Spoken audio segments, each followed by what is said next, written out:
Hare Krishna, everyone. Welcome to Gita Jayanti celebrations. Wish you all a very happy Gita Jayanti. Before we begin, let us chant the prayers to invoke auspiciousness.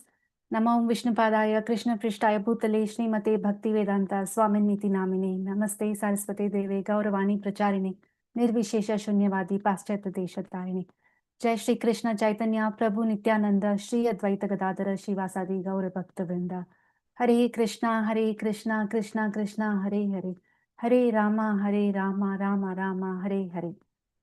Gita Jayanti is the auspicious day of the advent of Srimad Bhagavad-gita. This is a day on which Lord Krishna imparted the essence of Vedic knowledge to Arjuna over 5,000 years ago and enlightened him about the ultimate goal of life. Bhagavad-gita literally means the song of the Supreme Lord. The purpose of Bhagavad-gita is to deliver mankind from the darkness of material existence. Krishna is very merciful to us. It is out of his mercy that he spoke the Bhagavad Gita to Arjuna. If someone properly follows the instructions of Bhagavad Gita, one can become free from all the miseries and anxieties in this life. And one's next life will be spiritual. So what happened really in Bhagavad Gita? Arjuna was in a very difficult position because he had to fight the battle with his own relatives. When he almost gave up the war, Lord Krishna showed him the real purpose of life and explained all parts of life. Most importantly, Krishna told Arjuna, the only way to get rid of all sins and go back to Krishna is by surrendering to him. Devotees, the way Arjuna surrendered to Krishna, let us all of us surrender to Krishna and pray at his lotus feet for pure devotion and Krishna Prema in this very lifetime. So with that, we are starting today's programs. First, we have chapter 12 recitation and verse translation by Her Grace Archi Mataji. Once Mataji completes the reading, we will have class by Satya Sara Prabhu. So first, Archi Mataji, over to you. Hare Krishna Mataji. Hare Krishna Mataji. Thank you so much. Yes, Mataji. Oh, you can recite.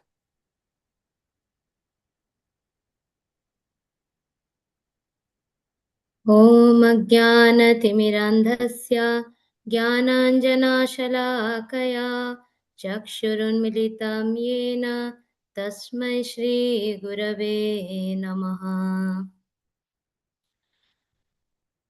Atha Dvadasho Adhyayah Arjuna Uvacha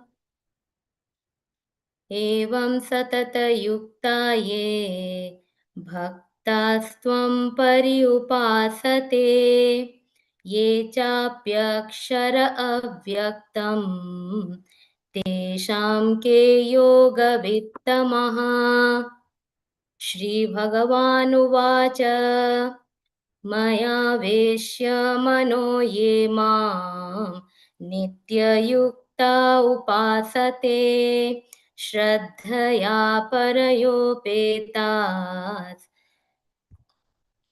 Te Me Yukta Tamamataha Ye Tvaksharam Anirdeshyam Avyaktam Pariupasate Sarvatra Gam Achintyam Cha Kutastham Achalam Dhruvam Sanniyemendriyagramam Sarvatra Samabuddhayah Te prapnuvanti mameva sarvabhuta hite rataha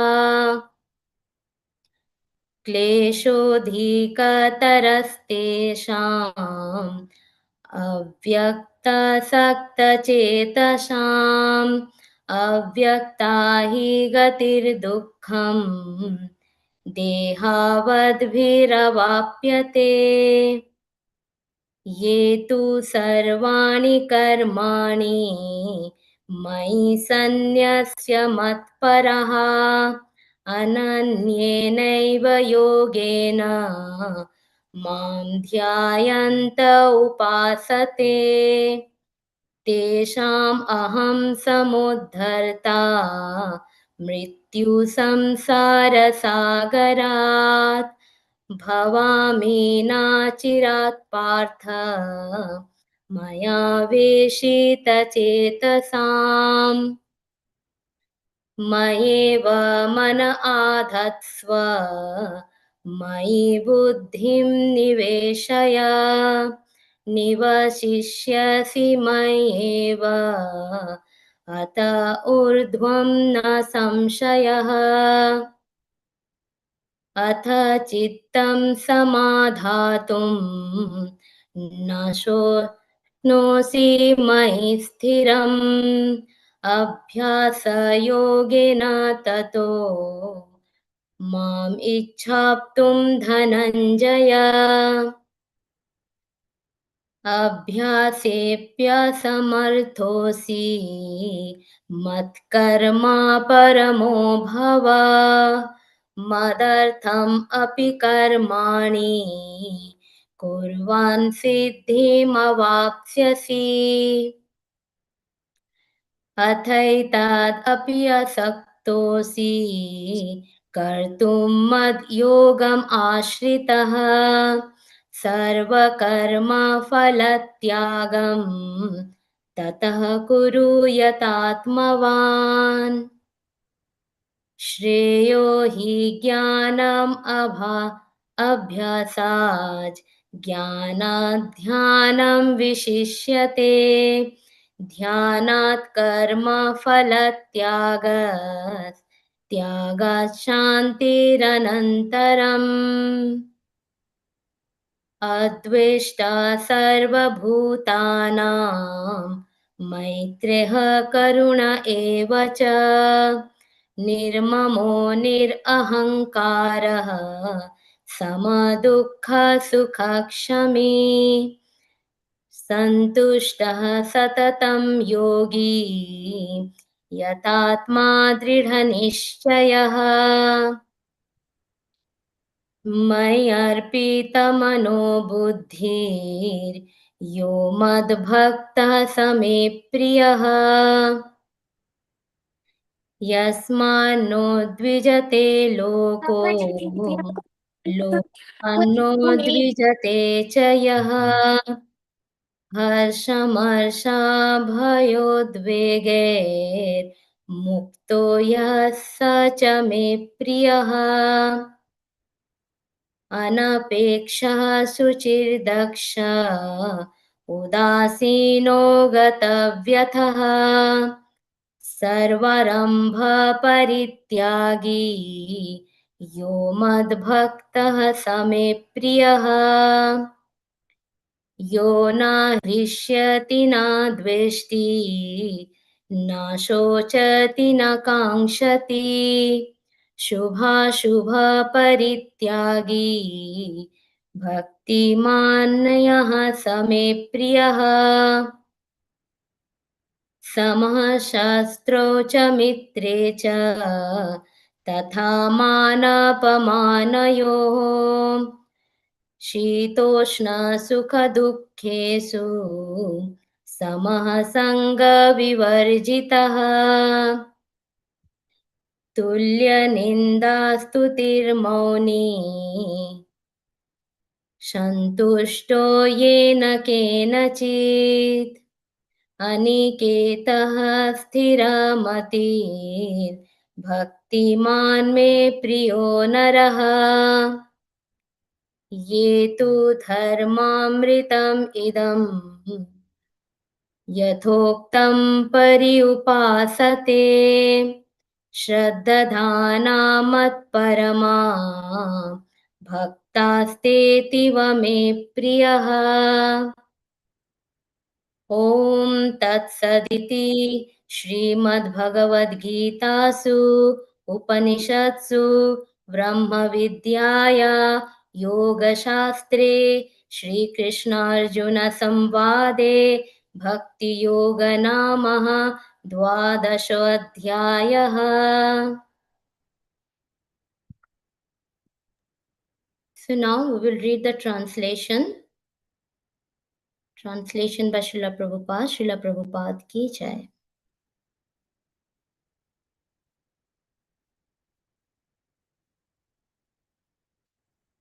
Arjuna inquired, which are considered to be more perfect, those who always properly engaged in your devotional service, or those who worship the impersonal Brahman, the unmanifested?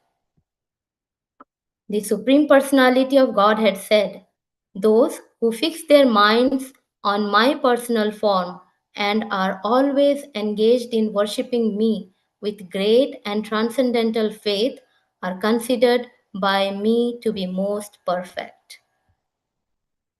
But those who fully worship the unmanifested, that which lies beyond the perception of the senses, the all pervading, inconceivable, unchanging, fixed, and immovable, the impersonal conception of the absolute truth, by controlling the various senses and being equally disposed to everyone, such persons, engaged in the welfare of all, at last achieve me.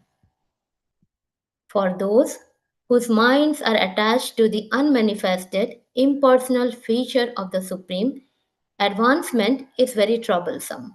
To make progress in that discipline is always difficult for those who are embodied. But those who worship me, giving up all their activities unto me, and being devoted to me without deviation, engaged in devotional service, and always meditating upon me, having fixed their minds upon me, O son of Pritha, for them I am the swift deliverer from the ocean of birth and death.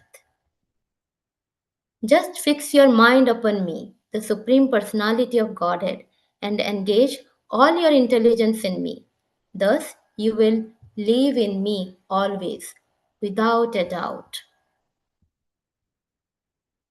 My dear Arjuna, O winner of wealth, if you cannot fix your mind upon me without deviation, then follow the regulative principles of Bhakti Yoga. In this way, develop a desire to attain me. If you cannot practice the regulations of Bhakti Yoga, then just try to work for me, because by working for me, you will come to the perfect stage. If, however, you are unable to work in this consciousness of me, then try to act giving up all results of your work and try to be self situated. If you cannot take to this practice, then engage yourself in the cultivation of knowledge. Better than knowledge, however, is meditation. And better than meditation is renunciation of the fruits of actions. For by such renunciation, one can attain peace of mind. One who is not envious but is a kind friend to all living entities, who does not think himself a proprietor and is free from false ego, who is equal in both happiness and distress, who is tolerant, always satisfied, self controlled, and engaged in devotional service with determination, his mind and intelligence fixed on me. Such a devotee of mine is very dear to me.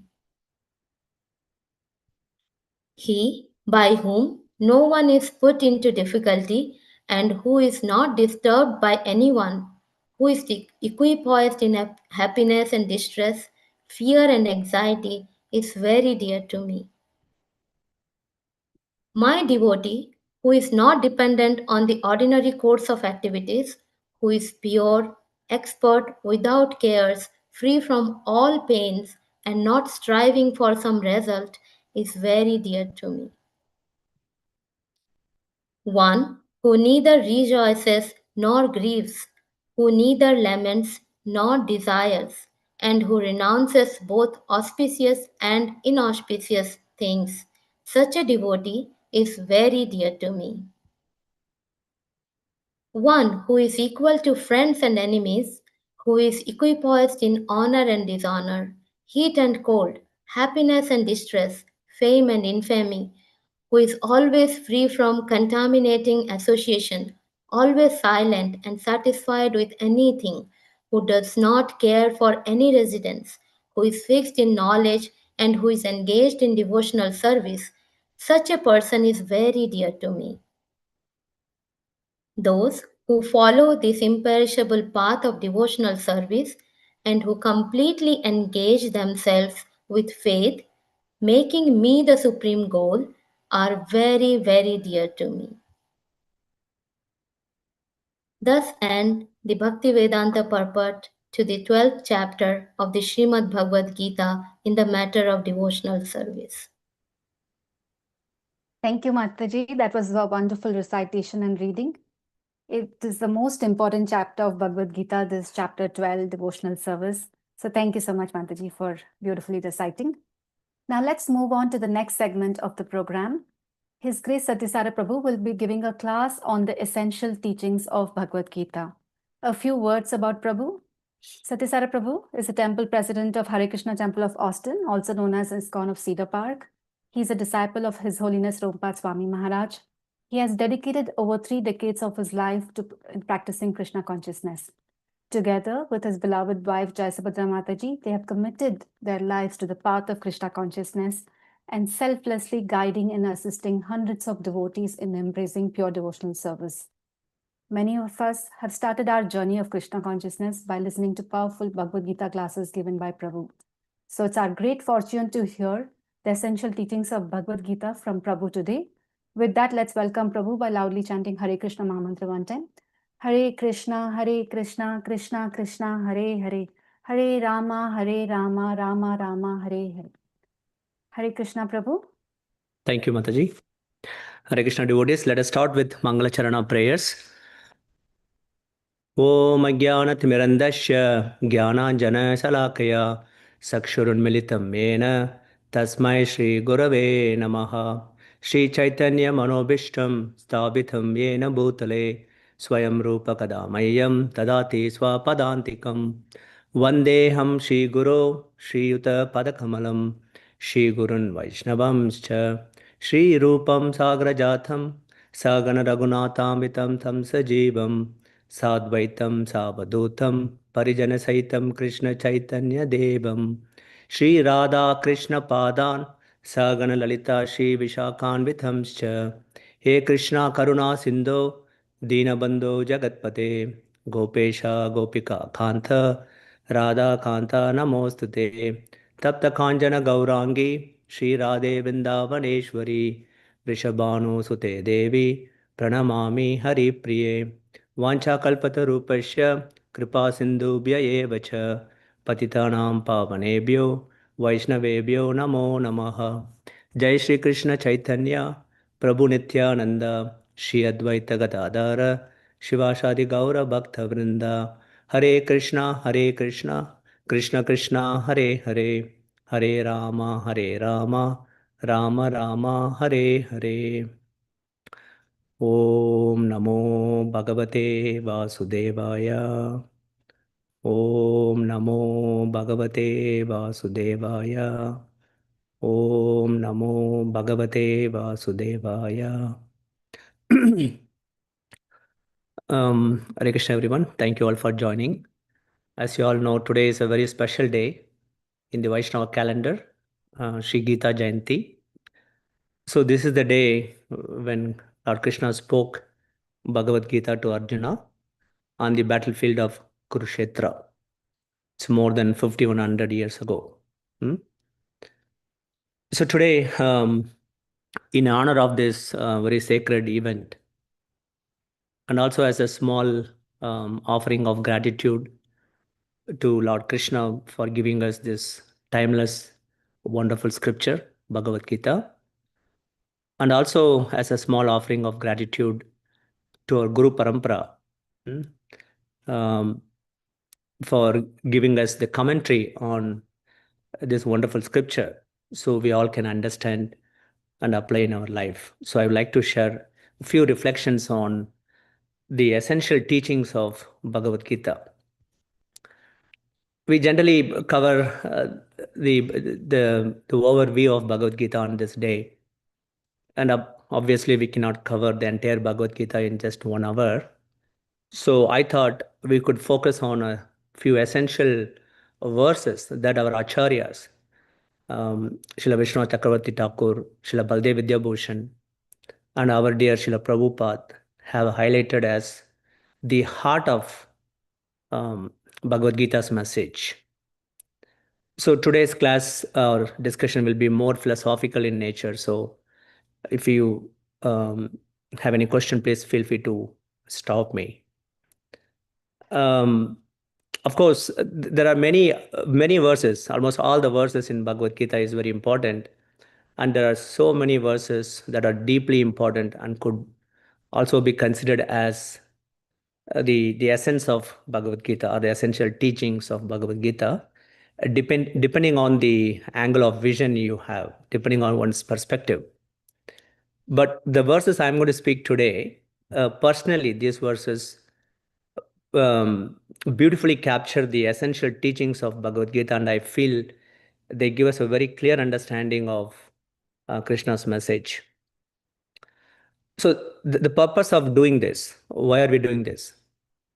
Going through these essential verses or all those things is really to inspire all of us to go deeper into studying the Bhagavad Gita. Sometimes even initiated devotees may think the Bhagavad Gita is just an introductory book or a beginner's book on Krishna consciousness. That's devotees generally think like that after some time, but that is not the case at all. If you look carefully at Srila Prabhupada's books, whether it is Srimad Bhagavatam or Sri Chaitanya Charitamrita or any book, again and again Srila Prabhupada quotes from Bhagavad Gita to explain even the highest and most advanced concepts of our Siddhanta.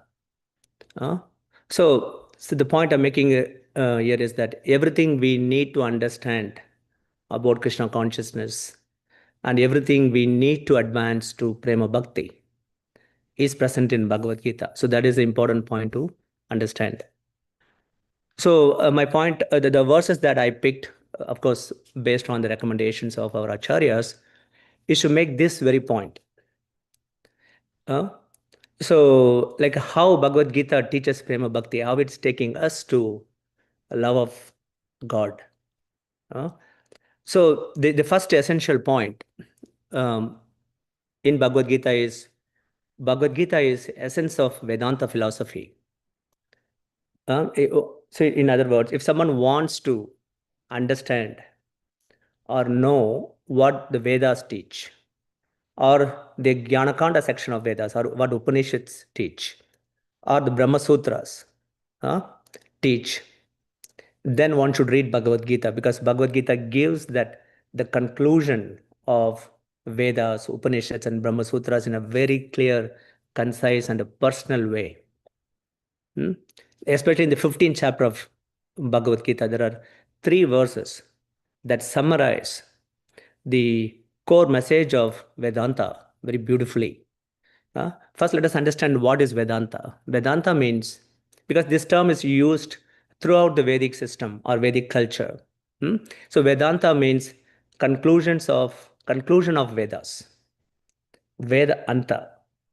Srila Prabhupada says in Teachings of Lord Chaitanya, the book, he says that any book that deals with the conclusive Vedic knowledge is called Vedanta. In other words, Vedanta means which teaches the purpose of Vedas.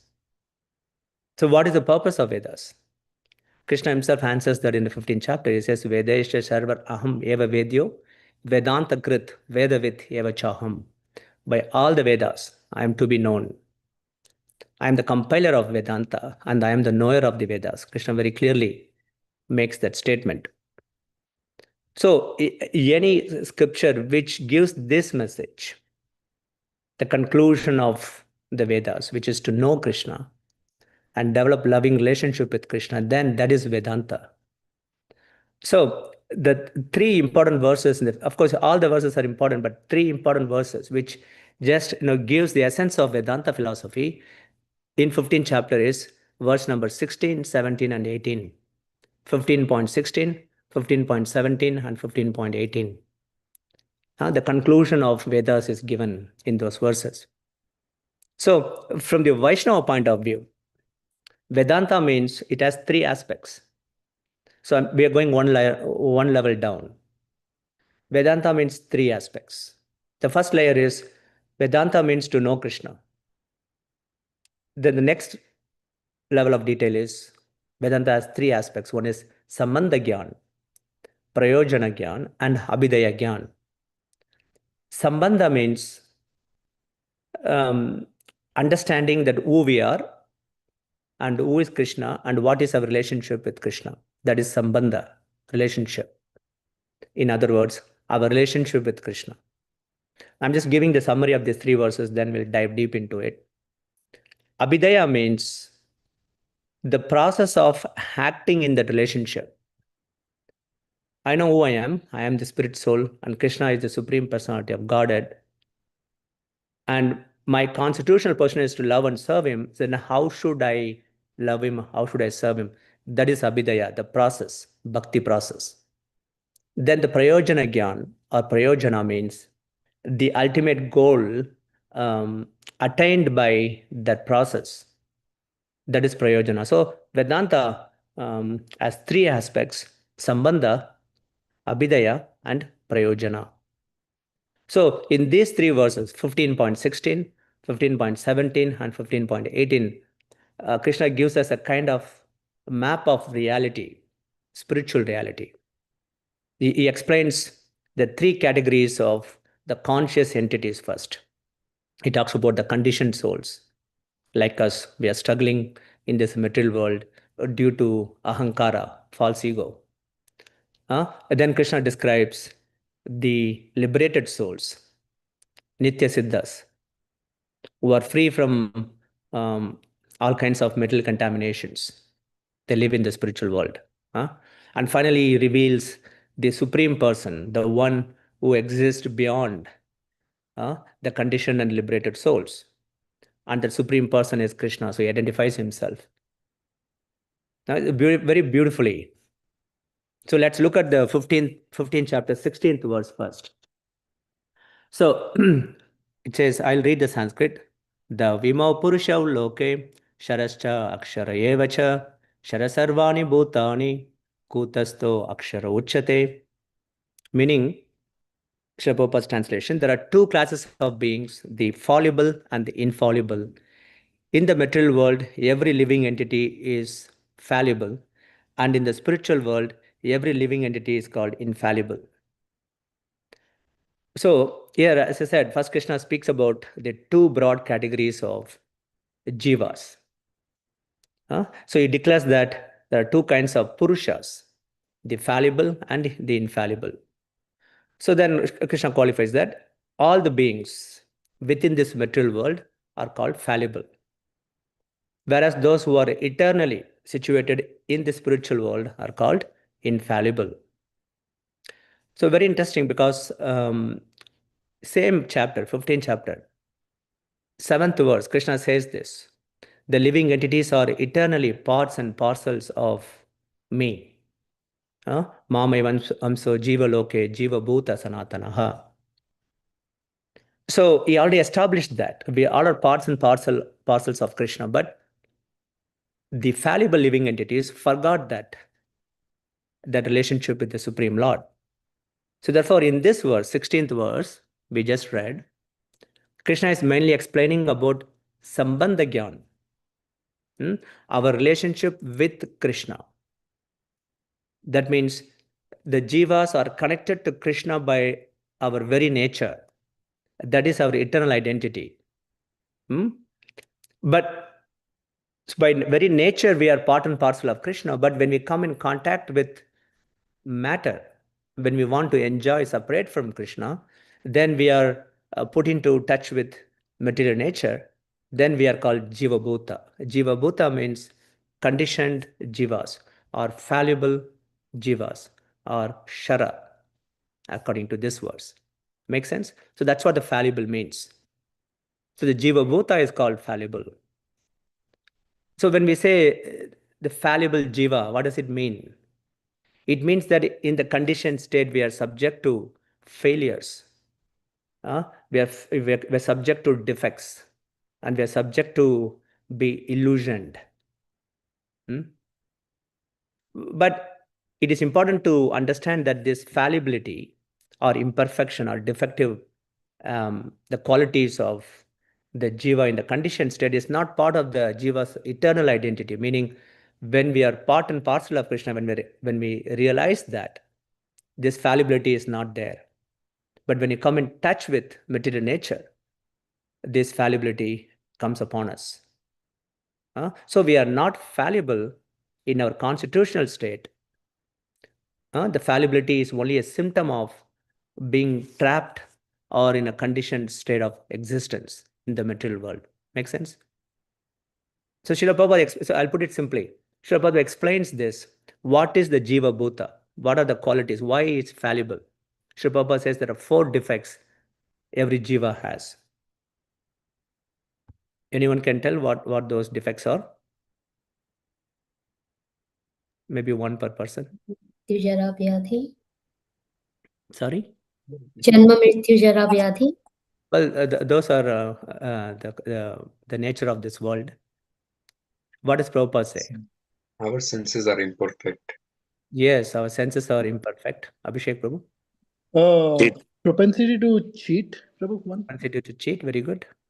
Illusion. To be illusioned, yes, Kamalana Prabhu. Very good. So the 4 defects, the fallibility means 4 defects. Our senses are imperfect, material senses. So when the senses are imperfect, we of course fall under illusion. We cannot see things as it is. We get the distorted view of the world. So we fall under illusion. So second fault. Because we fall under illusion, we make mistakes because we don't have the clear understanding of things. So we make mistakes. That's a third fault. Because we make mistakes, we want to cover it up. So we cheat. That is cheating tendency. So these are the 4 defects of the Jiva Bhuta that makes it fallible. So naturally, any knowledge that comes from the conditioned souls or Jiva Bhuta, even if it sounds very impressive, it will always carry these 4 defects. So that is the point.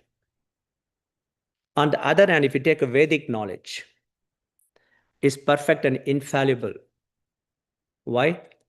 Because it comes from Krishna only. Dharmam tu sakshat bhagavat pranitam. It originates from the Supreme Lord who is free from all these defects because he is infallible. So that Vedic knowledge is preserved and passed down through a bona fide parampara system, the disciplic succession. So in that way, when the jivas get that knowledge and act on that knowledge, they can become infallible. So in this way, the jivas can receive pure knowledge that is not distorted by human speculation or human imperfection. Make sense? So coming back to fallible jivas, because the living entity in the material world is in a fallen condition, he generally does not recognize Krishna. Because of this fallibility, by default, the jiva bhutas cannot recognize Krishna.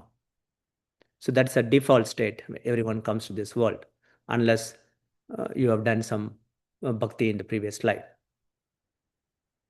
Krishna explains in Bhagavad-gita why these conditioned jivas forget Krishna when they come to this material world, because they are bewildered by the 3 modes of material nature. Sattva, Rajas and Guna, Tamas.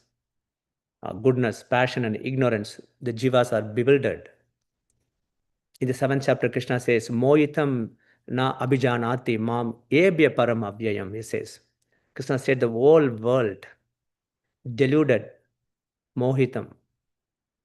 By what? Goodness, passion and ignorance. So because of that, they do not know me. I am above these modes and I'm inexhaustible, but they cannot understand me. He also says the same message, he gives same message in 13th chapter. Anybody knows the verse? When jivas come in contact with material nature, they get bewildered. Very famous verse. Purusha Prakritisto hi, Prabhu. Very good. Purusha Prakriti Stoyi Bhungte Prakriti Jana. Gunan Karanam Gunasangatya Tada Sadyoni Janmashu. So Krishna describes of all living entities by their association with material nature. Purusha Prakriti Stohi. They're carried away by the experience that they get, good and evil, that dualities caused by the material energy. They get carried away, they get bewildered, and they take births in various species. That's what this verse says. So therefore, even though Krishna is present everywhere in this world as a super soul, Paramatma in everyone's heart, in every atom, he is presented as the creator and the maintainer, a sustainer of everything that exists. Still, the conditioned jivas, the fallible jivas, fail to recognize Krishna because of this bewilderment by the modes of material nature. So the influence of the material modes covers our original consciousness like a thick fog blocking the sunlight. So because of that, we forget our eternal relationship with Krishna. Mamaivam so jiva loke. I'm part and parcel of Krishna, and I'm meant to love and serve him. We forget that, and we become absorbed in temporary identities. I am CEO, I am this doctor, I'm engineer, I'm accountant, I'm this, I'm that. Material identities. Then we develop a temporary desires to enjoy this world, and we set the temporary goals, the common goals of this material existence. And because of that, we repeatedly meet with birth and death. The samsara chakram keeps going on, and we become bound to this material world. This makes the jiva fallible. So within this conditioned state, even our spiritual efforts can be fallible because we have these temporary identities, these material desires, material goals. And if you have all these things and you pursue them, then we naturally get influenced by the three modes of material nature. So in that state, whatever spiritual practice you do, that can be fallible also. That means that even the practices like karma yoga, jnana yoga, or even bhakti yoga can be mixed with material desires. I'll give an example, karma yoga. When somebody is influenced by the modes of material nature while performing karma yoga, they may think that I'm the doer. I am doing it. I am making things happen. They take credit for everything. But in reality, Krishna explains that it is actually carried out by the three modes of material nature. Jiva has to desire, material nature makes it happen. So this kind of a mentality that I'm the doer and I'm the enjoyer, it's called the fallible karma yoga. Which verse in Bhagavad-gita Krishna speaks about this? In the 3rd chapter? I mean, I'm putting it like this, but Krishna says it very beautifully.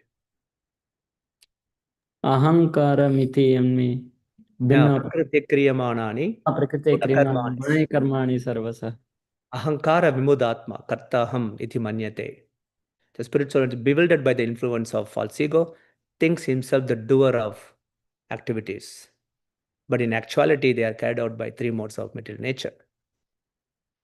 In the same way, even jnana yoga, someone may practice, but with a false understanding or misunderstanding, what happens? That becomes a fallible karma yoga, jnana yoga, because they're influenced by three modes of material nature. Because when you're influenced by three modes of material nature, your understanding of even Vedic scriptures will not be complete, or it will be imperfect understanding. So one of the symptoms of imperfect understanding is people think that Krishna originally had form, originally had no form, and later he assumed a body when he comes to material world, and that body is made of matter. This is an example of imperfect understanding or misunderstanding of the Vedic scriptures. And because of this, they're influenced by modes, they have this understanding. They fail to understand form of Krishna is transcendental and imperishable personal form. Janma karma cha me divyam, he says. It's divyam. But these people won't understand this. So Krishna clearly explains that this kind of understanding is due to lack of proper spiritual knowledge and realization.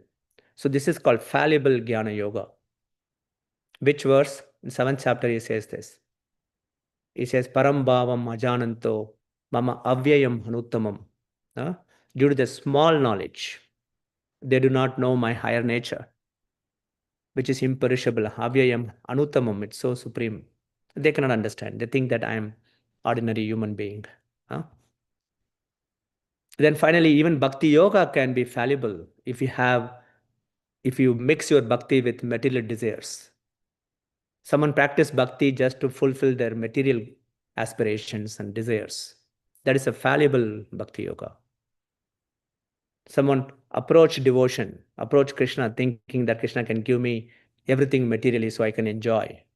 Or along with worshipping Krishna, we also worship devatas. So I can get money, health, fame, position, or temporary benefits or whatever. So that devotion is still on the material platform. So all such approaches belong to the realm of fallible. Why it's fallible? The bhakti mixed with material desires and you do, it's still fallible. Can anybody guess why? We tend to be in the repeated death and birth cycle. Repeated birth and death, very good. Harishana Prabhu? Because we are still influenced by the three modes of material nature. Absolutely, we are still influenced by three modes of material nature. As Kamalana Prabhu said, we are still will be in this cycle of repeated birth and death.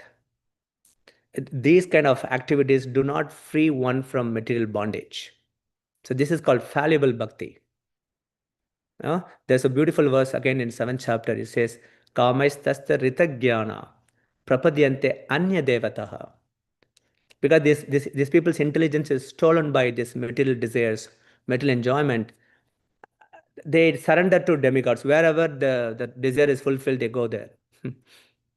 They may know about Krishna, but they won't take Krishna seriously. This is a fallible bhakti. So the point is, whether it is karma yoga, jnana yoga, or bhakti yoga, if the soul is still conditioned by the false ego, ahankara, and influenced by the three modes of material nature, material gunas, then the approach remains on the fallible platform. That is the point. So therefore, if a conditioned soul decides to take up bhakti process properly, meaning serving Krishna with sincerity, under the guidance of a genuine bona fide spiritual master, then everything begins to change. So gradually Krishna removes the coverings of ignorance and eradicates all the sins of the reactions of past sins. Which verse in Bhagavad-gita Krishna says this? When you practice bhakti sincerely, he removes all the sinful reactions. Famous verse. Sarvadharman parityajya mamekam sharanam vraja aham tvam sarvapapyabhyo mokshayami ma shucha. Very good. The Sharana Slokam. There's another verse. Esham tu antagatam papam jananam punya karmanam te dvanda moha nirmukta bhajante mam dhritavrataha. As those sinful reactions are cleared, the heart becomes pure. The mind becomes more calmer. All the clutterings of the mind goes away and the devotion becomes very steady. Bhajante mam dhritavrataha. Our bhakti is unshakable. You won't get shaken up by external things. You're fixed in devotional service. At that point, one's bhakti is no longer influenced by three modes of material nature. Then our bhakti is no longer being unstable and circumstantial bhakti. People sometimes take up bhakti circumstantially. But bhakti becomes fixed and it becomes infallible. Ahetuki apratiyata ye atma suprashidati. Uninterrupted. And it becomes infallible. So meaning those devotees attain liberation in the spiritual world. They go to Krishna Loka. That's how the fallible jiva becomes infallible. Only when you take up bhakti sincerely under the guidance of bona fide spiritual master. So then in this verse, it also talks about infallible. Akshara refers to those living entities who are not conditioned and they're eternally situated in the spiritual realm, like Mother Yashoda, Ashtasakis, Radharani, all the Sakas and Sakis and all those living entities. There, the purpose of existence is not separate enjoyment from Krishna, but they just do everything as a service to Krishna only. They just focus on Krishna's enjoyment. Their only goal is to make Krishna happy. That's why they are akshara, infallible. They act for the pleasure of Vishnu or Krishna. That is akshara. So that is 15, 16. Now, after distinguished, again, we can talk more, but in the interest of time, I'm moving fast. There are 10 verses to cover. Having distinguished between this fallible and infallible living entities, then Krishna introduces in 17th verse, 15.17, the third category of conscious being. He calls that conscious being as Uttama Purusha, the supreme person. 17th verse of 15th chapter. Let's read that. Uttama Purushastu Anya Paramatmeti Udarita Yo Lokatrayam Avishya Bibarti Havyaya Ishvaraha. Prabhupada translation. Besides these two, there is the greatest living personality, the Supreme Soul, the imperishable Lord Himself, who has entered the three worlds and is maintaining them. Beautiful verse. And fantastic translation. So this verse reiterates the famous Upanishadic statement. Nityo Nityanam Chetanas Chetananam Chetananam. Meaning, among many eternal beings, Krishna is one supreme eternal being. And among many conscious beings, Krishna is supremely conscious. So that's what it is. So even in our conditioned state, so this verse says, the 17th verse, we are completely dependent on the Supreme Lord. We are never independent. We think we are independent, but we completely depend on Him. Not only spiritually, but even materially, whatever we eat, the air we breathe, all kinds of sense enjoyments, or use in this world, ultimately comes from Krishna only. So we completely depend on Him. Whether we recognize Him or not, we are forced to depend on Krishna only. Otherwise, we cannot survive. So that's why Krishna explains in the 3rd chapter of Bhagavad-gita that all regulated duties and activities are actually meant to connect us back to Krishna. If any activity we do, I say this, we have to see what is the spiritual purpose in that particular activity. If there is no spiritual purpose, there is no need to do that activity. If there is a spiritual purpose, then we can do it. We can prioritize it. So that will take us closer to Krishna. So that's why it says in 3rd chapter. Anything we do, your social duties, your ashrama duties, your varna duties, or your occupational duties, anything you do, it has to be meant, it has to be done with the goal of pleasing Vishnu or Krishna. So the Vedic system teaches us that the sacrifice, charity, worship, and the duty should be done not as a ritual, not as an obligation, or not for our own sense enjoyment, but as an offering to the Supreme Lord, who is the source and maintainer of everything. What is that verse? Tasmat sarva gatam brahma, nityam yagne pratishthitam. If we do this like this, if we act like this, then every action is bhakti. Even our ordinary livelihood, when performed as a sacrifice or service to Krishna, then that action is bhakti. So in this way, the conditioned souls eventually transcend the birth and death simply by practicing devotional service under the guidance of bona fide spiritual master. So the 17th verse of 15th chapter, the Lord is described here as Paramatma. He uses the term Paramatmeti Udarita, super soul. In the purport, Srila Prabhupada beautifully explains it. He makes it very clear that this all-pervading Paramatma is none other than Krishna Himself. Because Krishna Himself says this in 15th chapter. Who knows that verse? Famous verse. That Paramatma is me. Mamaivam jivaloke jivabhuta sanatana. That is, we are part and parcel of Krishna. Okay. But specifically addressing Paramatma. That Paramatma is me. Sarvasya chaham ridhi sanivishto. Correct? I am seated in everyone's heart. From me comes remembrance, Mata. Remembrance comes, knowledge comes, and forgetfulness comes. Sarvasya chaham ridhi sanivishto. Mata smritir jnanam apohanam cha. And that by all the Vedas, I am to be known. Correct? That verse. Again, in 8th chapter also, Krishna confirms this. He is seated in every heart as Adi Yagna, the Lord of sacrifice. So it is very clear that Paramatma is Krishna only.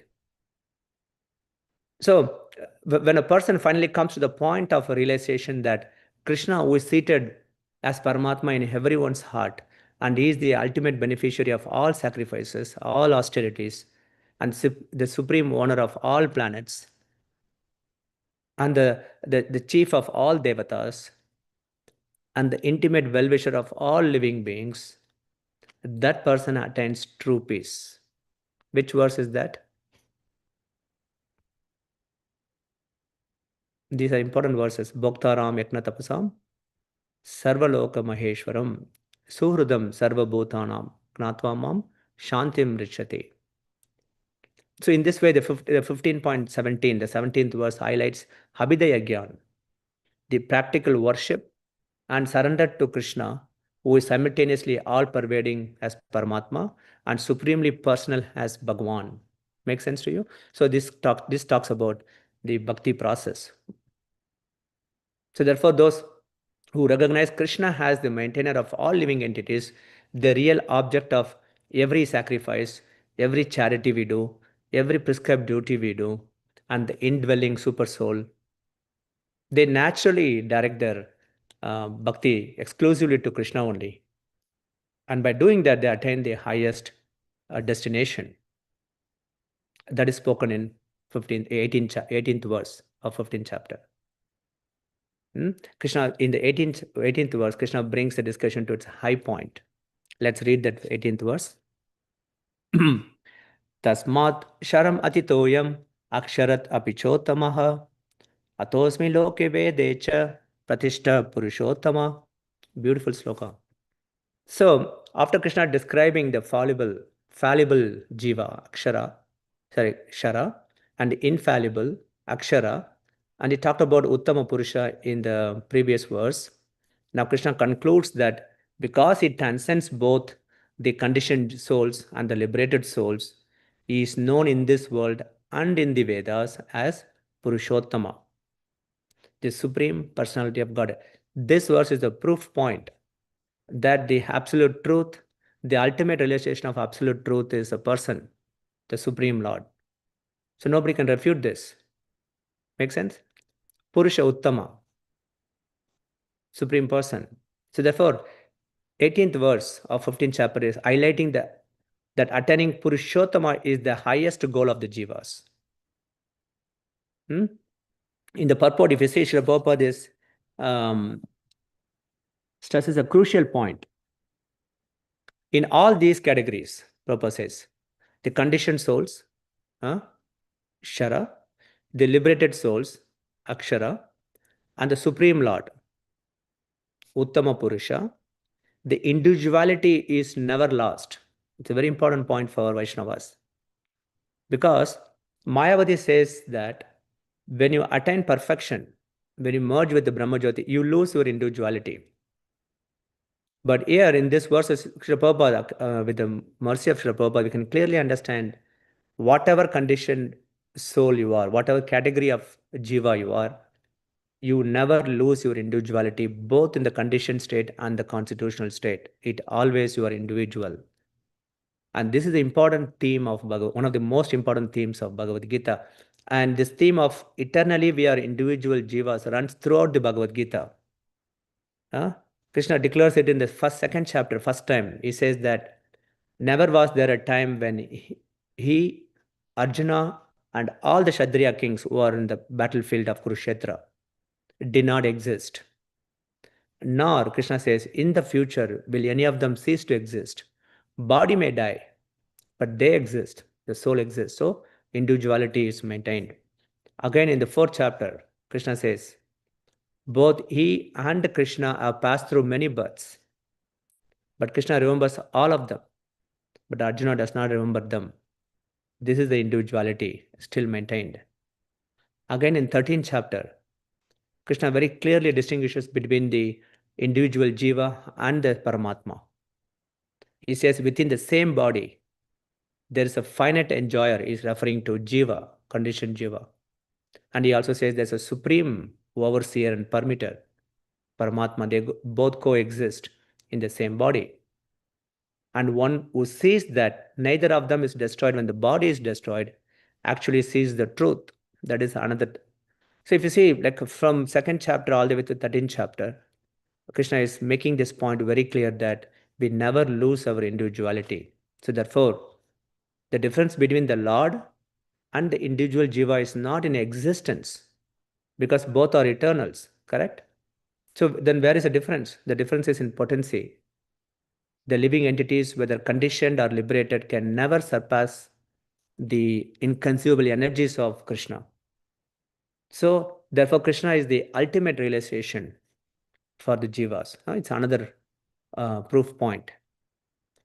And another point Prabhupada is explaining in the purport is that the Supreme Lord is the basis of Brahma Jyoti, because many people have this conception that Brahma Jyoti is the ultimate realization, but that is not true. Prabhupada is making it very clear. Krishna himself is confirming that in 14th chapter, which verse? Where he says that I am the basis of impersonal Brahman, Brahma Jyoti.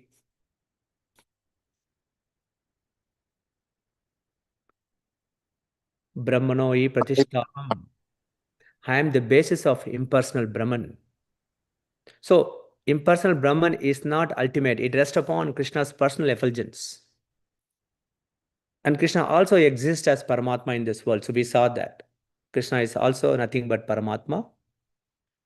So, and he is also basis of Brahman. So, therefore, attaining Krishna in the Bhagavan feature is the highest realization. So, this is the proof. So, the realization of the absolute truth in Bhagavan feature is the highest goal for the jivas, both in the conditioned state and the constitutional state. So this verse, 18th verse, is talking about prayojana, the highest attainment of the jivatmas. Yes, Srimad Bhagavatam says all three aspects of the absolute truth, Brahmeti, Paramatmeti, Bhagavaniti, Sabdyate, all are good, but the highest and the fullest realization is Krishna, the Supreme Person, the Supreme Personality of Godhead. Makes sense? So in this way, the verses 15.16, 15.17, 15.18 aligns with the three aspects of Vedanta philosophy. Sambandha, knowing our eternal relationship with Krishna, we are his eternal parts and parcels, and Abhidaya, reviving that relationship through bhakti yoga process, loving service to Krishna, and Prayojana, returning to the spiritual world and loving and serving Krishna as a person in the Goloka Vrindavan is the highest attainment, that is Prayojana. So this is how these three verses teach us the essence of Vedanta philosophy. Any questions so far before I move on?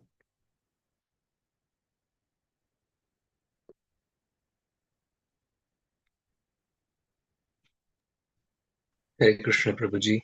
Hare. Prabhuji, just thinking about the Mahabhagavad devotees who have actually experienced the relation with Krishna, and just trying to understand, like, is there any difference between their realization versus realization of jivas in terms of Krishna? Let me put my question in this way. Sorry, my throat is not very good, cooperative today. So Krishna has explained his own position in Bhagavad-gita, and in these three verses, Vedanta philosophy has clearly defined what is the position of Krishna.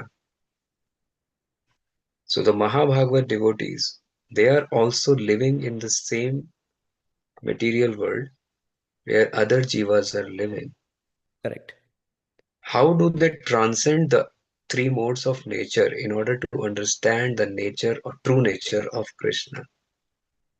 So that's a beautiful question. That's where I'm getting to next 4 verses, which talks about how Bhagavad are different from the jivas who have this understanding, the theoretical understanding, who we are, who is Krishna, what is our relationship, and how to um, revive that relationship. That is a theoretical understanding so far. Now we are going to come to the practical, how that transforms into a loving devotion in the heart of the jiva. And that's what Mahabhagavats are. So they may live in this world, they're eternally liberated, but their vision is very different. And that we are going to see in the next 4 verses, Prabhu. Sure, Prabhu. Okay, but beautiful question. So, so one point I'll make, even Mahabhagavats, they come to this material world, they are still not fallible. They're infallible because they don't have these 4 defects and they're not influenced by 3 modes because they're always take shelter of Krishna only, even in this material world. So that is a short answer, but we will see how it transpires. So the second essential teaching of Bhagavad-gita is it teaches how to realize Krishna. I'll put it like this. It teaches the essence of God realization. How we actually come to know Krishna in a deeper manner, in a personal manner, not just theoretical, but personally, and how to experience Krishna's presence in our life. So this is revealed in the 4 verses, very, very famous verses of Bhagavad Gita called Chatusloki Bhagavad Gita. Chatusloki Bhagavad Gita is found in 10th chapter, 10.8 through 10.11. 8 through 11 of 10th chapter of Bhagavad Gita is called Chatusloki. So in summary of these 4 verses, then I'll go little deeper into that. In these 4 verses, Krishna gives us a beautiful and a very practical roadmap for attaining prema bhakti, love for Krishna. In other words, it is described that the knowledge about Krishna leads to bhakti. So we saw that in 15.16, 17, and 18, we have a very clear understanding of who we are, who is Krishna, and what we are supposed to do in that understanding. And that knowledge will lead to bhakti because we appreciate Krishna's greatness, we act on it, so that gives bhakti. Then our bhakti even becomes very sincere, very heartfelt. It attracts Krishna's guidance. And when Krishna starts to guide us from within the heart and without as a spiritual master, that will lead us to full realization of Krishna's Bhagavan feature. So that's how this is how I'll summarize these 4 verses.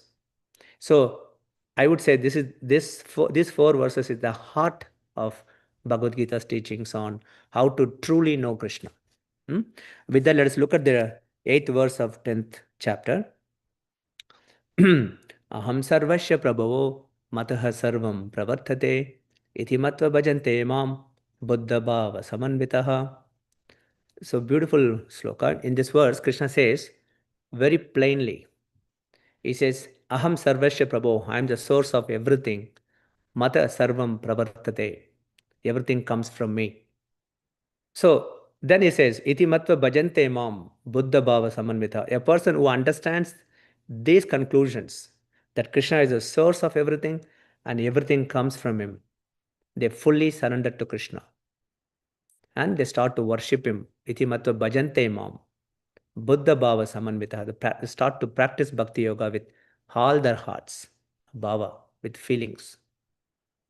So we can say in this verse, Krishna begins his explanation of how the Vedantist, we talked about in the previous 3 verses in 15th chapter, should move from beyond intellectual theory to practical realization of the absolute truth. This is the verse which is, okay, now you have an understanding, so what should we do? And this verse is the beginning of that. If there is a code of Vedanta Sutra, it says Janmadi Yasya Yataha, meaning Krishna is the source of all that exists. Here in 10.8, Krishna says the same thing. Aham sarvasya prabhoho mata sarvam pravartate. Everything, I am the source, everything comes from me. Janmadi yashayataha. Then Krishna says, iti matva bhajante mam buddha bhava samanvitaha. So one who fully understands Krishna's omnipotence, one becomes firmly situated in devotional service because he is everything, he is the source. I want to give my life to him. I want to do devotional service to him. I fully surrender to him. And that is the conclusion the Vedantis has to come to make further advancement. So this point is really important because it is a turning point in one's spiritual life or devotional life. This is where the spiritual life shifts. When our dry philosophical understanding of Krishna turns into a loving devotion in our heart. If it's not turning into loving devotion, then it becomes a dry philosophical understanding. Our bhakti is fallible bhakti. I explained that. It has to turn to loving devotion to that supreme person, Purushottama. So, when we truly understand Krishna's greatness, he is the source of the universe, source of all energies, and even the source of our own existence. That softens our heart a little bit. Think about this. Our heart begins to respond with respect, with reverence, with gratitude to Krishna for giving all the things that we have in this world. And also with humility. He is so powerful, so magnanimous, so kind, so compassionate. So we naturally start to feel Krishna is everything to me because he has given everything to me. Vasudeva Sarvamiti is everything. Vasudeva is everything to me. And I'm simply his servant. And my rightful place is at the lotus feet of Krishna. This is the feeling will start to sprout in our heart when we have a genuine appreciation for who the Lord is. And that feeling or the devotional sentiment is what we call the beginning of bhava. It is the early awakening of spiritual emotion. When we have this feeling, we have a taste for bhakti. Until then, there is no taste. We just do it just namke vaste. For some other motivation, we do bhakti. Unless we have this taste, this understanding, and this feeling of love in our heart for Krishna, there is no taste for bhakti. And once we have that taste, everything changes in our life, in our bhakti life. At that point, our bhakti is no longer just a duty or a ritual or a dry philosophy, or it's driven by some material motivation. It is no longer something we push ourselves to do. I don't want to do service today. I don't want to do this. Those things goes away completely. It becomes the heart's natural attraction to Krishna. We have to think about this, how this Vedantist, the dry philosophical understanding or theoretical understanding of bhakti transforms into the feeling for the Lord actually. The bhav means real feeling of love and reverence. It's a sense of, oh Krishna, you're so kind, you're so great, you're so beautiful. And when that bhav is there, the pure bhakti naturally begins to sprout in our hearts. Until then, there is a lot of fear in us, a lot of material attachment, anger. Krishna confirms this in 4th chapter. If you have a genuine feelings for me, Krishna says, Vitaraga Bhaya Krodha Manmayamam Upashitaha Baho Jnana Tapasa Putamad Bhavam Agataha. If you have that transcendental love for me, the small devotional sentiment, all your material attachment goes away. Vita raga, vita bhaya, vita krodha. Bhaya goes away, fear goes away, anger goes away. Manmayamam upashitaha. You will just rely on me. You take refuge in me. He uses the word refuge. And many, many persons, Mahabhagavats in the past, become purified by that knowledge of me. That Vedanta is the knowledge of the Vedanta. It becomes a practical realization when we have the feeling for the Lord. That's the point. Krishna is making in the 4th chapter this verse. So when you start to have the devotional sentiment and feeling, and you start to do your chanting, Shravanam and Kirtanam, and you do your services, Seva, then we become firmly situated in devotional service by practicing the pure principles of bhakti. We don't do hodgepodge bhakti, pure principles. Then we attain the prema bhakti. That is 18th chapter. Which verse? Anybody knows? Where the prema starts to come, sprout in our heart.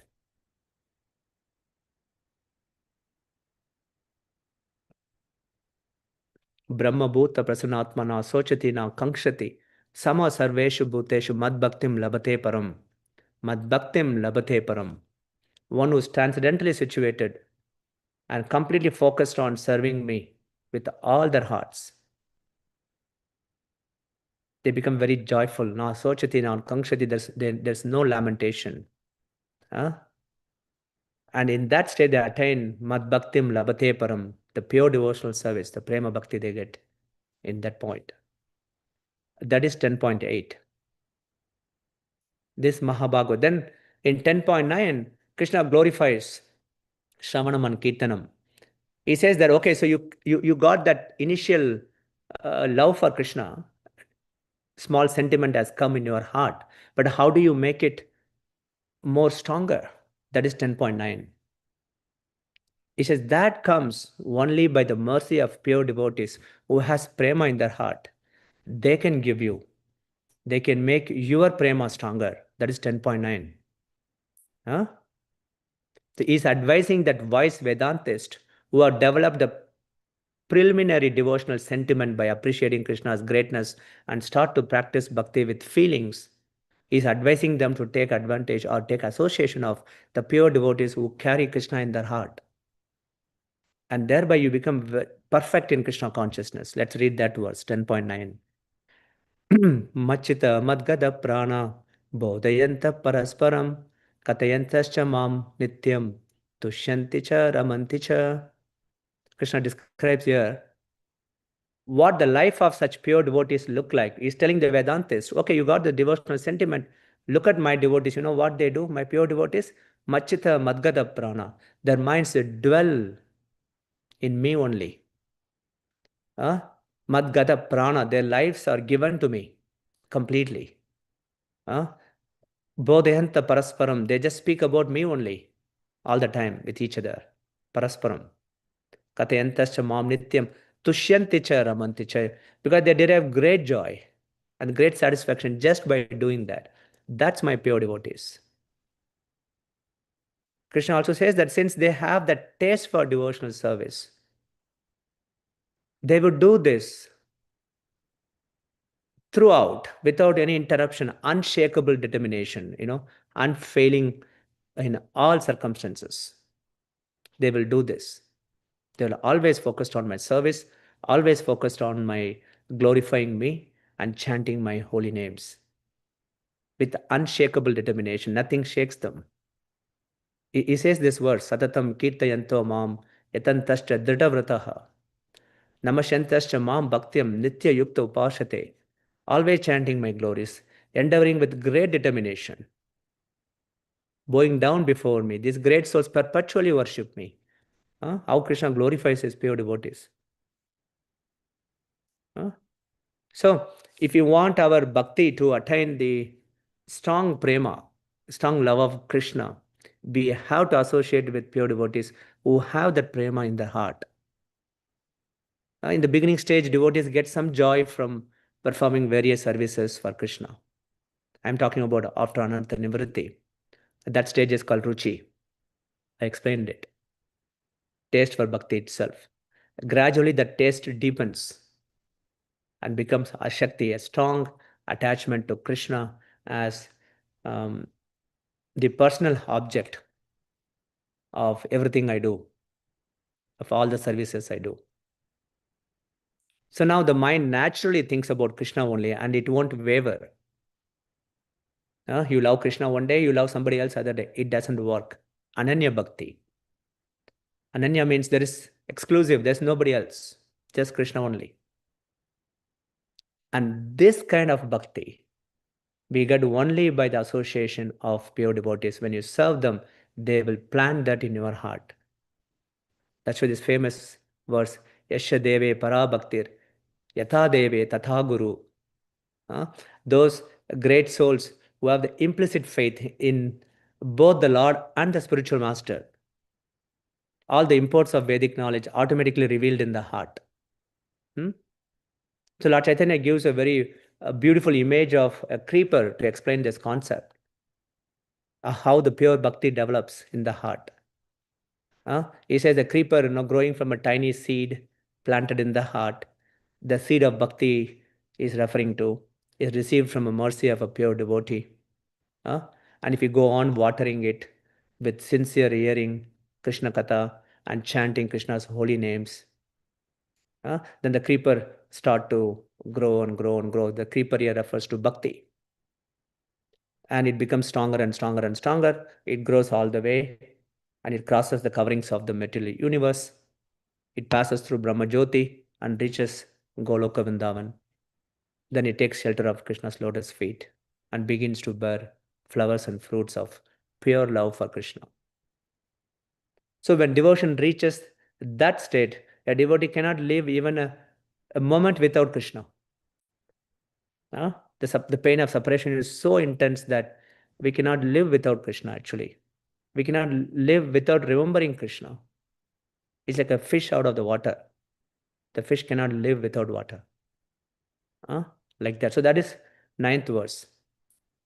So the verse 10.8 and 9 together teach that the true knowledge of Krishna naturally turns into a life centered on hearing the glories of the Lord and chanting His holy names in the association of pure devotees. And that is Krishna's recommendation for anyone who has begun to appreciate His greatness.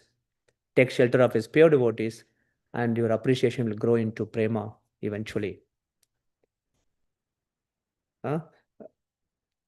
Then the next verse, 10.10. I was meditating on this. Krishna speaks that when we do this sincerely, with a devotional sentiment in our heart, in the association of pure devotees, when you practice bhakti, what does Krishna do in return? That is what 10.10 is. Krishna does in response to such devotion of his devotees. What does he say? Tesham sadata yuktanam bhajatam pritipurvakam dadami buddhi yogam tam yenamam upayantite. Prabhupada's translation: to those who are constantly devoted to me and who worship me with love, I give the understanding by which they can come to me. This is Krishna's reciprocation. The key phrase in this verse is dadami buddhi yogam. I give them buddhi yoga. Buddhi means intelligence. Yoga means the process of linking with Krishna. So buddhi yoga is the intelligence to act in such a way that our actions really pleases Krishna, or our actions really take us closer to Krishna. That is buddhi yogam. In the purport, Prabhupada beautifully connects this buddhi yoga to the definition Krishna gives about buddhi yoga in the 2nd chapter of Bhagavad-gita. 2nd chapter, Krishna says buddhi yoga means like acting in knowledge of Krishna so that our work no longer binds us. Buddhaya yukta yaya partha karma bandham prahashyasi. So when you act in the knowledge of Krishna, then its karma bandham is broken. In the sense, the binding is no longer there. The activity no longer binds us to this material world. So therefore, buddhi yoga can express itself as karma yoga. That's my realization, where our work or performance of our duty are offered to Krishna. Or this buddhi yoga can express itself as jnana yoga, where our analysis of spiritual subject matters leads to Krishna only, we conclude rightly. Or this Buddhi Yoga can express itself as pure Bhakti Yoga, where both karma and jnana are fully spiritualized in unalloyed loving devotional service to Krishna. In every case, the essence is the same. Krishna is the goal of our life, and Krishna personally supplies the intelligence to reach that goal. Make sense? Veena Mataji, in 5 minutes, I'll finish it. Yes, Prabhu. Krishna is the goal of our life, and personally, he gives us the knowledge by which we can reach him. Srila Bhaktivinoda Thakur explains in Vaishnava Siddhanta Mala, there is a beautiful rendition of Siddhanta, Vaishnava Siddhanta, and there is a type of, he says there is a type of knowledge that belongs naturally to Atma only. So we say, what is Atma? Atma is transcendental, it is Satchit Ananda, we say. Chit means knowledge. So Srila Bhaktivinoda Thakur explains the Chit aspect of the Atma. He says that there is a knowledge that belongs naturally to the Atma, that is called self-evident knowledge. We can understand it like this. It is like the Vedas written in our heart. It's pretty interesting. So when the heart is covered by all these material ideas, sense enjoyments, impersonal conceptions of the Supreme, then that inner self-evident knowledge is completely hidden. So that's why Atma, though knowledge is there, but it acts in ignorance. So Bhakti, Vinod Thakur says that when you practice bhakti sincerely under the guidance of bona fide spiritual master, the bhakti purifies our heart. So these material coverings are cleared away. The original Krishna-centered knowledge or the self-evident knowledge shines from within our heart. That shining is exactly what Krishna is promising in 10.10, Dadami Buddhi Yogam. Make sense? So the soul will remember the forgotten knowledge, which is already in the Atma itself. So by the awakening of this knowledge, one can directly perceive Krishna in the heart. If you think about it, in the 9th chapter, what does Krishna say about the knowledge? Bhakti. Which verse?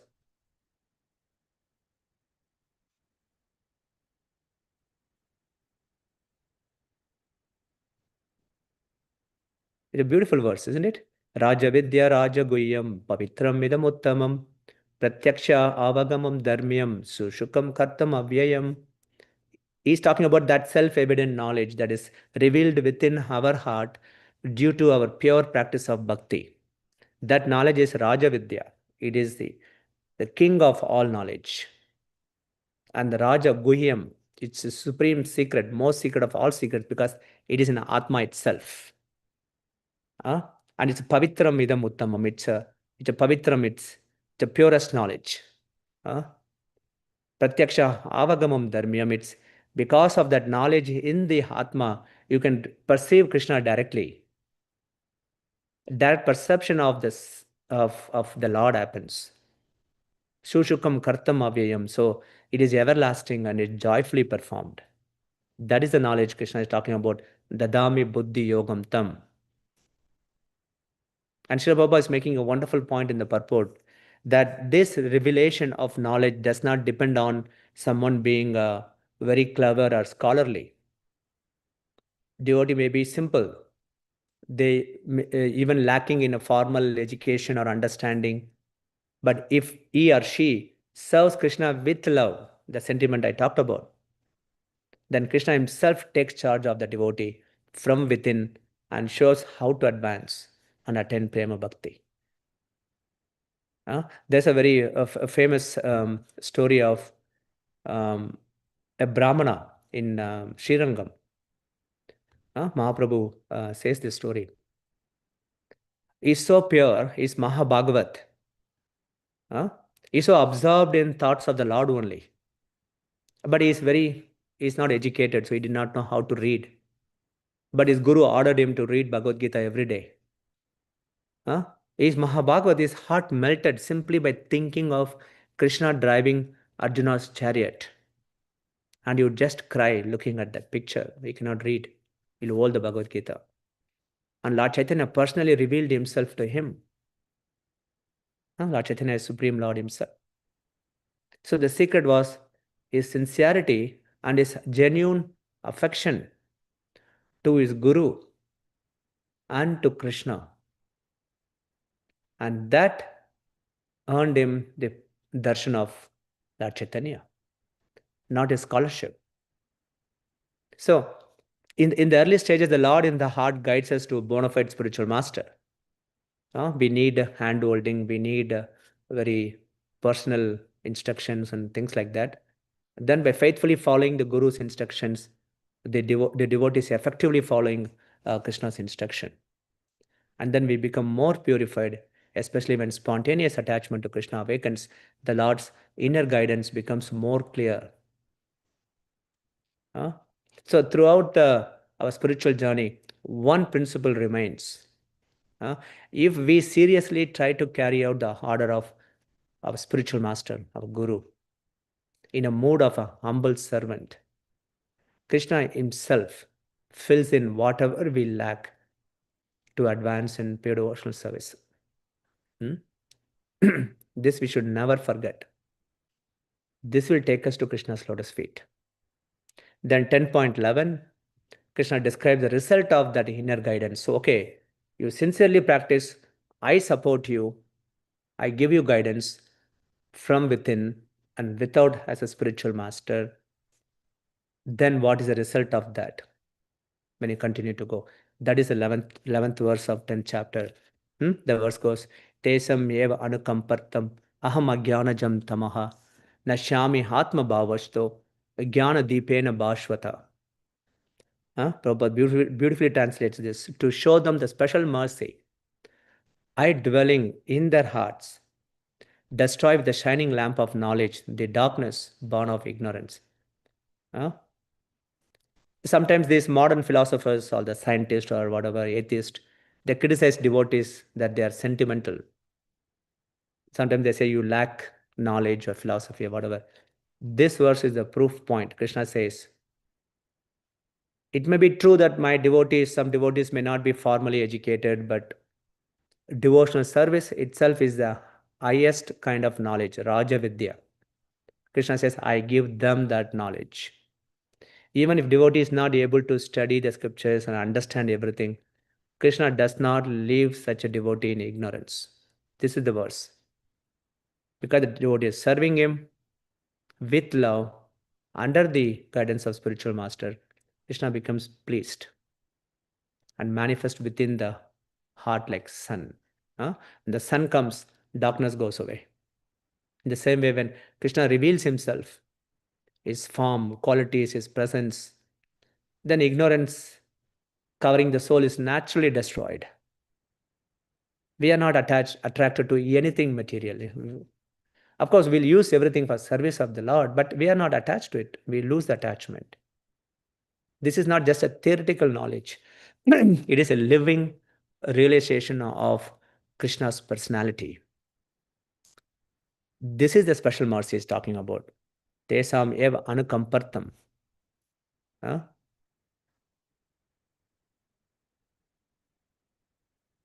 So, in the interest of time, from these 4 verses, 10.8, 10.9, 10.10, and 10.11, and the beautiful purports of Srila Prabhupada, we can clearly see how Krishna guides us from the beginning stage of bhakti all the way to full realization of the Supreme Personality of Godhead. So quickly I'll summarize it. In 10.8, we understand from the Shastras that Krishna is the origin and controller of everything. Then in 10.9, we let that understanding turn into a heartfelt devotional service, worship of Krishna, and constant glorification in the association of pure devotees. Then our love for Krishna becomes stronger and stronger in that association. Then we come to the third level, 10.10. In that stage, we rely completely on Krishna's guidance in the heart. He gives us the knowledge, he reveals the knowledge, He gives us the intelligence to act in a way that brings us closer to Him, much closer to Him. And we work for Him, we give our life to Him. Then 10.11, as it continues, we have firm faith that out of compassion, Krishna himself will remove all our avidya, ignorance from the heart, and reveal his personal presence in our heart and carry us to his lotus feet.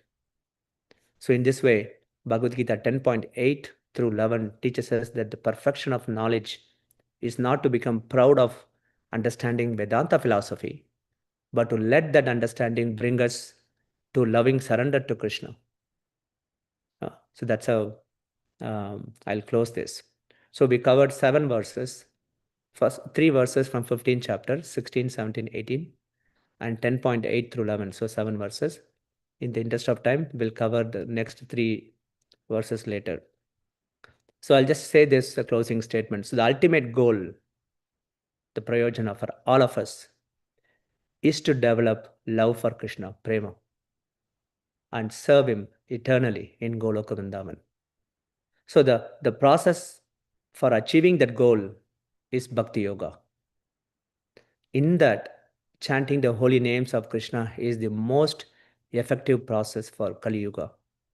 And that's where the Bhagavad Gita is taking us to. I didn't have time to cover that part, but that's where it is taking us to. So we can see that evident from the closing section of Bhagavad Gita. Krishna emphasizes, Radha Aswari Prabhu quoted that verse, the path of the bhakti in the form of complete surrender. Sarva dharman paridhajya mam ekam sharanam vraja mam ekam. So this is a very clear conclusion and final instruction for all of us. Simply surrender unto Krishna and let Krishna instruct us through our Guru, through Shastra, through sadhus, and we just follow the instructions and achieve perfection in Krishna consciousness. I'll stop here. If you have any questions, I can take 1 or 2 questions. Aladini Radha Mataji. Hare Krishna, Prabhuji. Wait, Prabhuji. Yes. So Prabhuji, you said we need.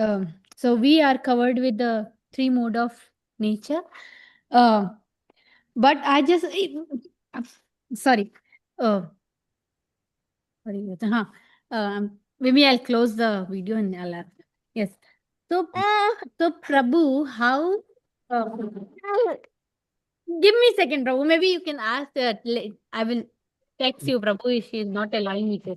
No problem. Yeah, yes. You can message me. So Prabhu, so we are covered with 3 mode of nature, and we have to come out of it and we have to attain the prema bhakti, right? To serve Krishna. As for my understanding, I'm thinking. So is it prema bhakti is above this all 3 mode of nature? Like fully? Transcendental. Not, it's transcendental. So it's not come out this three mode of. Correct. So I maybe I'll rephrase your question. Yes, sorry. We are within 3 modes of material nature, but how do we go out and get prema? Yes, and also if it's we need to go out to the prema, so prema is not in this 3 mode of nature. It's above this. It is above that. So the senses have dual function. I mentioned in one of the classes. The material senses, when they're engaged in Krishna's service, Rishikesha Sevanam, Rishikena Rishikesha Sevanam.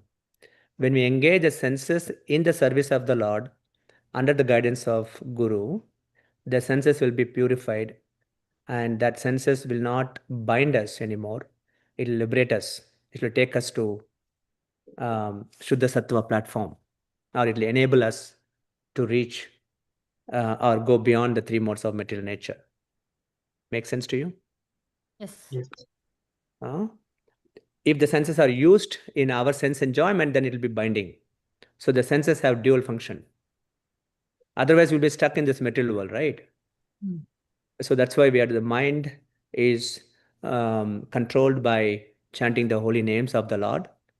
Then the senses are controlled by our vairagya, Vacho Vegam, Manaso Krodha Vegam, Jiva Vegam, Udara Upastha Vegam. These are the different urges and pushings of the senses. We control them by the practice of bhakti. So some basic level of detachment, sense control has to be there. And we can control the senses, engage them in Rishikesha Sevanam. Then those senses will enable us to go out of the three modes of material nature. Of course, by the power of bhakti. So thereby we can experience the higher conceptions of bhakti. We come to Ananta Nivritti, then you come to Nishta stage, then you start to develop taste for devotional service. Then the taste becomes very strong. You come to Ashakti stage, where you have intense attachment to Krishna and the service.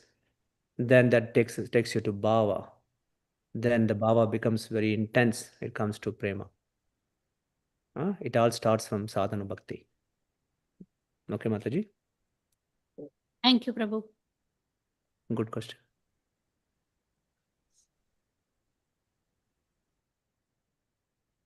Any other questions?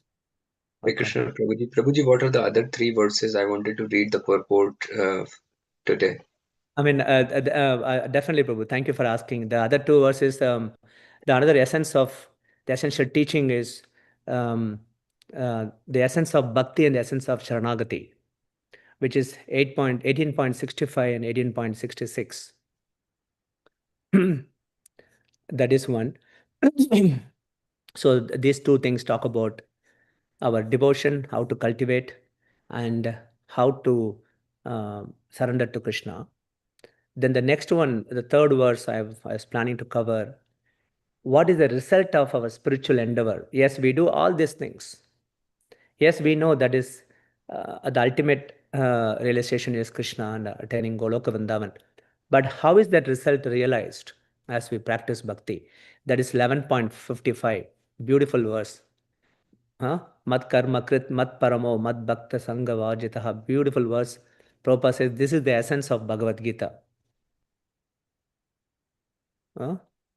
So I would highly recommend everyone to read these verses and purports. Maybe in the next opportunity we can discuss. Thank you so much, Prabhuji. Thank you, Prabhu.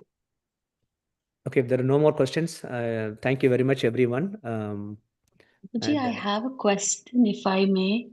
Oh, yes. Prabhuji, what is your, it may be a very ignorant question, but I really want to know the meaning of that word consciousness that you constantly say. What would be your definition, Prabhuji? Because there are multiple definitions for it, so that's Well, why. of course, your consciousness has a different, I would put it very simply. It's basically an awareness. Yeah. It is being aware of the fact that we are part and parcel of Krishna. See, knowing, having a theoretical knowledge is different. Yes, we all are children of Krishna. Krishna is the Supreme Lord. So that is theoretical understanding. Awareness means you always act in that understanding. You are conscious of that fact. If somebody is sitting next to you, you are conscious of them. There's a person sitting next to me. Correct? Yeah. It's not a theoretical. There's a real person and you have full awareness. So all your activity is based on that awareness or based on that understanding. And that is called consciousness. I'm putting it in a simple way. Like that is Krishna consciousness, like awareness of the Supreme. Of the Supreme Is Lord. there a consciousness for the Jiva too? Yes, of course, by default, the Jiva is very conscious. Okay. So, for example, the table in front of you, the laptop in front of you is not conscious. It may see you because you may have a camera, the camera it can see you, but it cannot feel. It doesn't have feelings. When the soul is present, the soul is fully aware, meaning it can think, the thinking is there, feeling is there, and willing is there because of the awareness. The laptop cannot do that. The light in front of you cannot do, the fan cannot do. Yeah, they can do their function, but they're not conscious of themselves and they're not conscious of objects around them. They're not aware of themselves. They're not aware of things around them. Make sense to you? Yes, yes. Laptop doesn't know that it is a laptop. It may Okay. function So as an eye. my awareness goes and understands the Supreme Personality's awareness is me going into Krishna consciousness. Correct. Your awareness Okay. right now, our default consciousness is about my body, how I can increase the enjoyment to my body or my extended body, either me or my wife or my husband or my children, little bit extended, my in-laws, my parents, my uncles, my aunts. This is how we think. My friends who give me pleasure, I want to give enjoyment back to them. So everything's around us, I-centered and my-centered. That is awareness right now in the conditioned state. So Krishna consciousness means you think beyond that, because this awareness is going to keep you in this world only. Today you have this person as your husband. Tomorrow, next life, you'll have somebody else. Today you have these children. Tomorrow, next time, you will have different children. So you're going to life after life, you're going to have these common goals and you achieve them and everything goes away. Again, you go for them and you achieve them. So Krishna says that if you want to stop it, your consciousness has to go beyond this body to the real who you really is.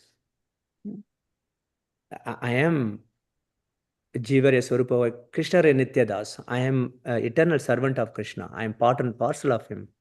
Then what I'm supposed to do? I'm supposed to love him and serve him. When I do that, he loves me back. He serves me back. In the reciprocation, I get great joy. And that joy is avyayam. It is imperishable.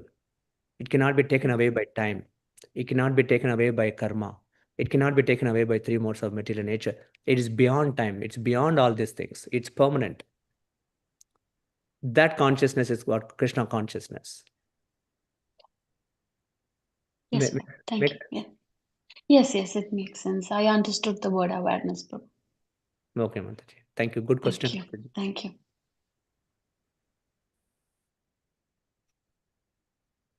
Okay. We'll stop. If you have any questions, please send me a message and I will reply. So with that, Srimad Bhagavad-gita ki jai, Shri Gita Jayanti Mahotsava ki jai, Srila Prabhupada ki jai. Hare Krishna, Hare Krishna, Krishna Krishna, Hare Hare, Hare Rama, Rama Rama, Hare Hare. Hare Krishna. Thank you very much, Prabhu. That was an amazing class and you picked such wonderful verses and you explained. In the interest of time, I'm going to skip the summary. You already gave the summary though. I'm just going to say one key takeaway point today, for me at least, is anything we do, it should be done as a service to Krishna. And our ultimate goal is to please Krishna and serve Krishna and attain Krishna. So that's the key message that I would like to take and all of us. Thank you, Prabhu. It was really amazing class. So many wonderful points, so much for us to hear. Go back and listen to it. And on Gita Jayanti, hearing the glories, the teachings of Bhagavad-gita is so fortunate for us, and hearing from you is a blessing. Thank you so much, Prabhu. Let us all chant Hare Krishna Mahamantra one time for Prabhu's benefit. Hare Krishna, Krishna Krishna, Hare Hare, Hare Rama, Rama Rama, Hare Hare. Thank you very much, devotees, for joining the Gita Jayanti celebration today. Quick reminder, we have the entire Bhagavad-gita recitation on December 6th, Saturday. So please, it's an online program. So please, all of y'all, keep yourself free. We're going to have it from 9 o'clock to 4:15 p.m. With that, we'll conclude the Gita Jayanti celebration. Bhagavad-gita ki jai. Gita Jayanti ki jai. Srila Prabhupada ki jai. Thank you, Kamala Prabhu Mataji, for joining from India. Hare Krishna, Prabhuji. We are sitting at Srirangam temple and listening, Prabhu. Very nice. Right now at Ayarangal Mandapam and listening your class. Excellent. You heard